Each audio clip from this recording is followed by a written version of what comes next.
This is Vikcast. It's a Viking thing. Rosslager. Shield wall! All of my life and all of your lives have come to this point. There is nowhere else to be but here. No, I always knew I would love these Northmen. This is Vikcast with Clive Standen and Amy Bailey. And as the King of Wessex and King of Bretwalda, all of England, I order you to listen to Vikcast. It's a Viking thing. The podcast direct from Valhalla. Hi everyone, I'm George Blagden and I play Athelstan on Vikings, and you should tune into this incredible podcast, Vikcast. It's a Viking thing. This is Vikcast.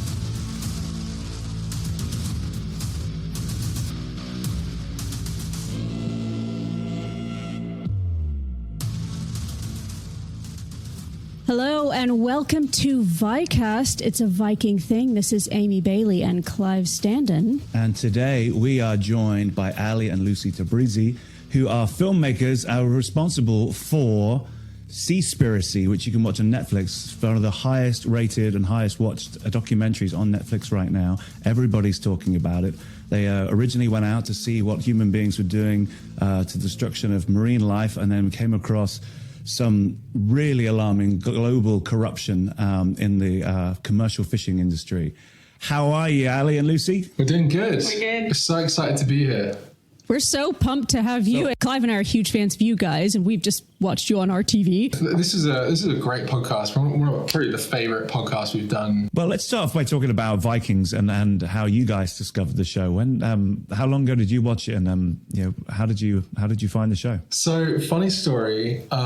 So we had about 2 weeks, which is like the only break we've had while making Seaspiracy in 2019. We got married. We started off as friends making this film, and we ended up getting married.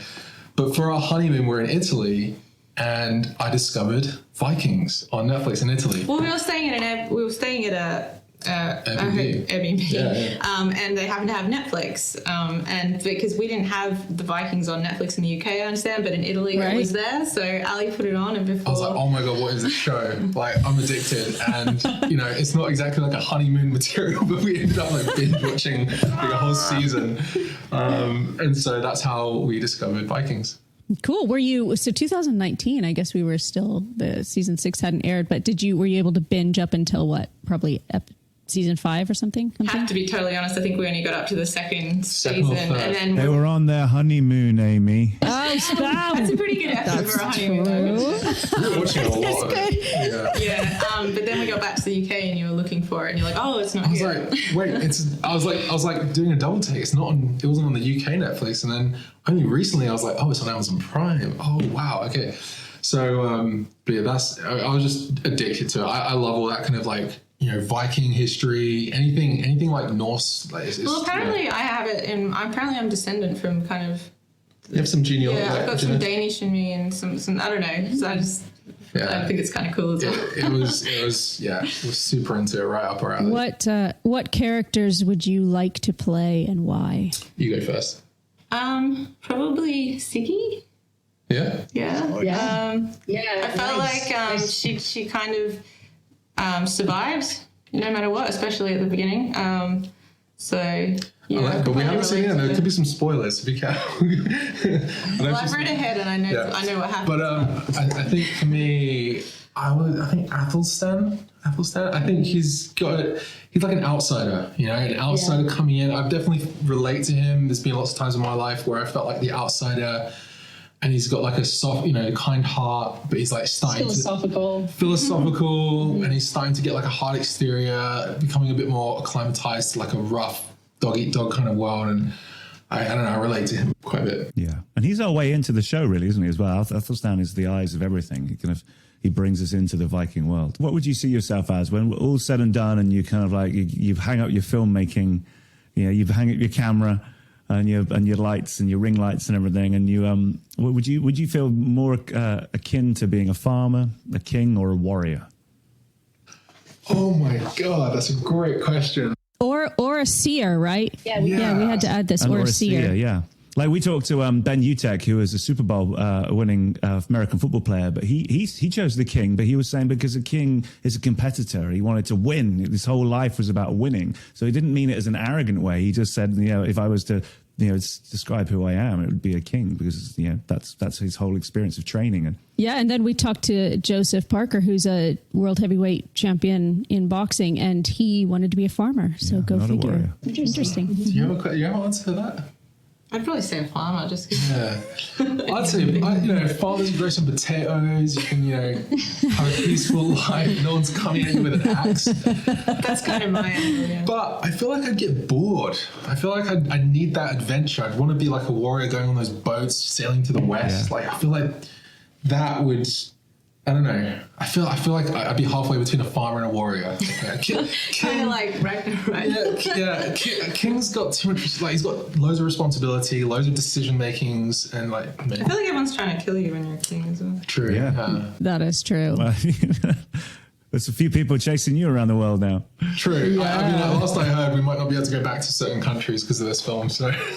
So when you were watching Vikings, what was your favorite scene? So in the first season, when Ragnar is fighting the first Earl, and everyone's like, "Hail Ragnar" and everything, and then I was watching like a synopsis of it, and everyone's like, "Oh, everyone's so happy that that he won, except for this dude," and then he's just like, "Kill him," and then you come over and just stick an axe in him. I thought that was. Yeah. I mean, it's pretty sad as well, but and the other one is like that when she sticks a knife. Well, I sound like I'm really violent, and that's not my favorite bit. When she becomes the Earl, and then she rides out on the horse, and I think that was a real like feminist moment when it's like, oh, she's the Earl. That's cool. Yeah. Right on. Man. What about you, Ali? I mean, I haven't got the memory like she has. Like as soon as I'm done with an episode, I'm like, right, what's the next one? So I've memorized the opening like credits, such a badass like song, and that underwater shot of the boat over with oh man. So I don't really have a favorite scene per se, but like I love the fighting scenes, and I mean I'm more interested in like the production side of it as well. Like just the. Of course, I think it can be so easy. I mean I'm assuming it can be quite easy to like become corny when you're doing these like tight historic pieces like this. And you guys struck the balance so well. Like not the balance, but you nailed it. Like all the costumes, and you've got all the historical, like the facts of it, and it was just. I'm more interested in that side of things, and like how you guys filmed it all, locations, and all of that stuff. So, yeah. Yeah, you would have loved it. It was like so much. It was so much fun, and our sets were so beautiful. You almost couldn't tell that you weren't actually in Kattegat when you were there because they built them so detailed, right, Clive? And you would see props and things that the camera will never pick up, and there's just all these details and props everywhere. It's beautiful. Yeah, in season one, we mainly had like the marketplace, and then a lot of the studio was the interiors of all these huts and things. But we had a marketplace of just huts and the outside of the Great Hall, but there was nothing inside those huts. It was a bit like you imagine those cowboy sets when you see the walls and then behind it it's just like propped up. But by season 2 they turned those huts had interiors, and they made more of them. And by season 3 they had battlements. So what I mean is by season 4 in Ireland, and I'm sure they'll probably do this eventually, but it was like a Viking theme park. It's like you walked in there and there was like Disneyland. Anthony Hopkins famously says NAR, no acting required. Apparently he writes some scenes. He's like, well, the music's going to do all this. But you sometimes feel like when you're in that costume, everything, you walk in there, there's no acting required. You don't have to imagine anything. It's just there. And you're like being taken back in time. We were really, really lucky. Yeah. So it was filmed in Ireland mostly? Mm-hmm. Yeah. In Southern Ireland. And then they went to a few weeks for Iceland with Gustav, who plays Floki. And they went to Morocco, right? Yeah. With but most of it was in Ireland. It was just beautiful. And we used very little CGI until we got to Paris. Because even the fjords, we have these beautiful area of the Wicklow Mountains, Lugalore, which is this beautiful black lake. But the mountains go high enough up that they really only added a little bit and some snow on the peaks of the mountains. They call it secondary visual effects. Rather than being they would just add a few things. They'd add a few sheep running around in a field in the background, and they just make everything bigger. So that meant they were able to frame what was really there and only just have a little bit extra, which is CGI. And it's only when they came to Paris and we had the siege of Paris that they had to really rely on green screen and things like that. But we were really lucky. Ireland has a bit of everything. This is Vikcast. It's a Viking thing.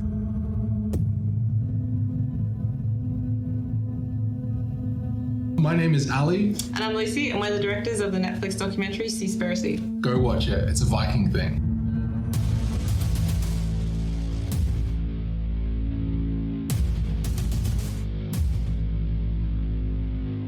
Hey, congratulations on Seaspiracy. It is a wonderfully entertaining documentary, and it's full of tension. It's full of knowledge that I had absolutely no idea of. And I followed Sea Shepherd for years and years and years. And I had to actually see some of the footage that you were able to capture, which we'll talk about in a bit. Couldn't have been easy. You must have put your lives in harm's way to be able to report and tell the world what's actually going on out there.